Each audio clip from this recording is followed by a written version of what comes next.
Hi everyone, my name is Audrey Yin and I'm a member of the class of 2021 at Phillips Exeter Academy, and I'm here today to give you a step-by-step guide on how to host Unsilenced, a virtual fundraiser for your own community. I would say that it's definitely important to first find a team of people who are all committed to making this project happen. I was really fortunate to have Alicia Simmons and Caladria Aguilar reach out to Voices of Color in hopes of collaborating on this event. Knowing that we already had an established Instagram platform, it seemed like an appropriate place to host and advocate for the fundraiser. So definitely find a team of people who are all willing to make this happen, because it gives you the power to allocate certain responsibilities to certain people so you don't overwhelm yourself by trying to do everything. It also allows you to be more time efficient. Remember, divide and conquer. Make sure you also have a way to communicate through a group chat. For us, we used an Instagram DM group chat to keep everyone in the loop of what's going on. The second step would be to create an Instagram. Since Voices of Color already had an Instagram, all we had to do was make new posts. Instagram, Facebook, Twitter, Snapchat, any other social media platform is super useful for advertising this event. We would really recommend using Instagram just because the feature of sharing and reposting is super powerful and gets the word out there really fast. Definitely utilize your story and encourage all your friends to repost. It would also help to make your Instagram a little bit aesthetically pleasing so that people have more of an incentive to follow. Once you found your team and you've created your social media accounts, it's time to set your goal. Ask yourself how much money you want to raise. Where do you want the proceeds to go? Where is your concert going to be hosted? And how are you going to raise the money? We initially thought of doing an Instagram live, but we didn't think it would run smoothly, so we settled on using YouTube as our platform to host the fundraiser concert, and we asked performers to pre-record their performances, and this guaranteed that the concert would flow smoothly. If you do decide to use YouTube as a platform, which I would highly recommend, make sure to create a channel in advance and verify your account. Verifying your channel is super important because it allows you to upload videos that are longer than 15 minutes. It would also be wise to research the organizations in which you're donating money to, and researching these Black Lives Matter organizations will definitely help you decide where you want your proceeds to go. It would also be helpful to think about your long-term goals. Think about after the event is over. Do you want the administration to match your donations? Do you want alumni to match your donations? That would be helpful to keep in mind.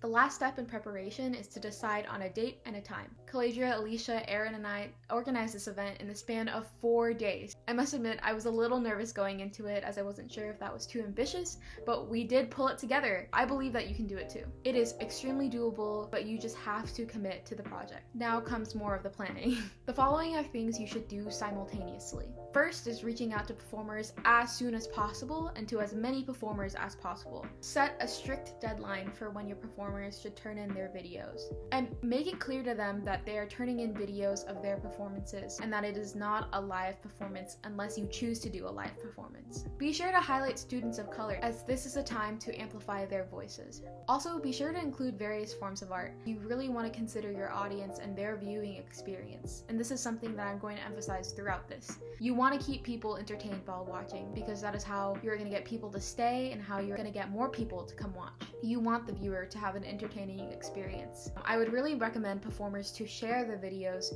through Google Drives, as some of the files can be super large, and Google Drives is a really convenient platform because all you have to do is just share the link. While you're doing this, you should also start making posters.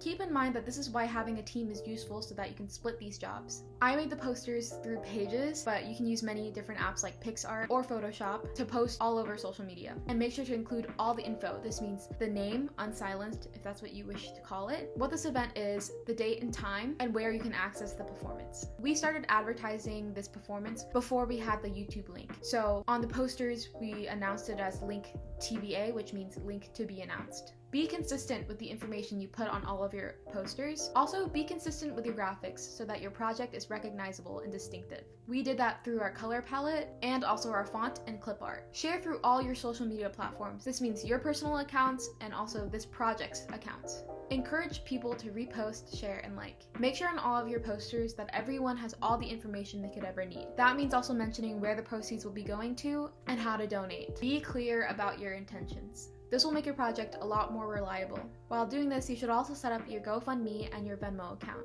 and advertise these two platforms on your social media so that people can start donating before the event even happens. Give people as many platforms as possible to maximize your donations. Once you gather all the performance videos by the end of the deadline, you can start putting the whole concert together. For my personal performance video, I used Premiere Pro, but for the entire concert, I used the fundamentals of iMovie. Caladria came up with the concert order, and I tweaked it a bit to just kind of make the flow of the entire concert go well, so that the tone was consistent and there weren't really big contrasts between performance to performance. Again, this is considering your audience's viewing experience, because you really want them to stick around and you really want them to spread the word and invite more people to join and donate. Having a cohesive aesthetic of your video is really important too, so that it is a pleasing experience to watch. It would also be really helpful to have someone make an opening statement. Alicia gave an amazing, powerful opening statement that really set the tone for the rest of the performance. She outlined our goals and why this fundraiser was even happening, and connected it to the bigger picture. So allocate someone to compile this video. While someone is making the video, everyone should be reaching out to alumni or faculty or students or adults, basically anyone in your community, inviting them to attend this fundraiser. Many teachers also shared our social media posters on their own accounts, and this really broadened our audience and made our presence a lot bigger. Alicia and I also wrote an article for the Exonian, our school newspaper, to advertise for this event even more. Don't be scared to reach out to anyone, be bold. It does not hurt, and I promise that most of the adults in your community are more than willing to support you and show you kindness and love. Emphasize that this event is open to anyone and everyone, regardless of their affiliation with Exeter. The more people watching and donating and supporting, the better. It is also really important to note the power of emails. We got some faculty in our school to send an all-student email advertising for our event. So while you're advertising and doing all that, when the video is finished, be sure to watch it a couple of times. You can now upload the video onto YouTube. And I'm explaining this assuming that you are using YouTube as your platform. Also, don't get it mixed up, this is not a YouTube live performance. This is merely a YouTube video that is being premiered. So once you're done with the video and you've exported it as a file onto your computer, you are now ready to upload it onto your YouTube channel. Make sure you are verified, of course, so that you can upload a long video. So as you can see here, after you've entered a title and description, be sure to link your GoFundMe and Venmo and social media, and give credit to performers and give any additional info you would like to in the description box. Here, the number 3 visibility page gives you the option to schedule the video on a certain date or time. So set your specific date and time, and make sure you click the button that says set as premiere, and now you can schedule the video. And when you click on the link a few minutes before the scheduled premiere time, there will be an automatic countdown to when the video will start. So now you have a link where you can share this video and where people can access it during the time of your concert. Share the link and publicize as much as you can. It might be annoying, but it is totally worth it. And more people will support you than you expect. I recommend doing a countdown on your social medias before the premiere, just so you can alert people before the concert, as sometimes people just need a reminder because they forget. Encourage all your peers to repost and share as much as possible. Give plenty of graphics. This is related back to making posters. Make it easy for people to access and screenshot these posters and share it all over social media. When it's close to the time of the premiere, sit back and relax and enjoy the show. You have worked so hard to make this happen, and you should enjoy it. If you set your video as a premiere, there will be a live chat room in which people can talk and hype up performers, and it's super supportive and kind. It's also helpful to constantly send reminders in the live chat to donate to your GoFundMe or Venmo. It may get annoying, but hey, it's always a good reminder. It does get people to open their purses.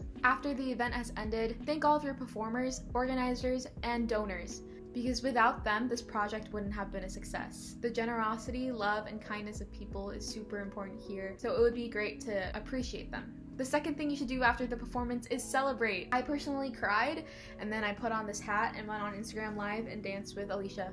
After you've celebrated, make sure you keep your GoFundMe open and your Venmo open so that people can keep donating after the event. Once you've reached or hopefully surpassed your goal, be sure to donate all of the proceeds to the organizations you were initially planning on donating to. Lastly, remember that this isn't the end. Being an ally and/or being anti-racist is a lifelong commitment.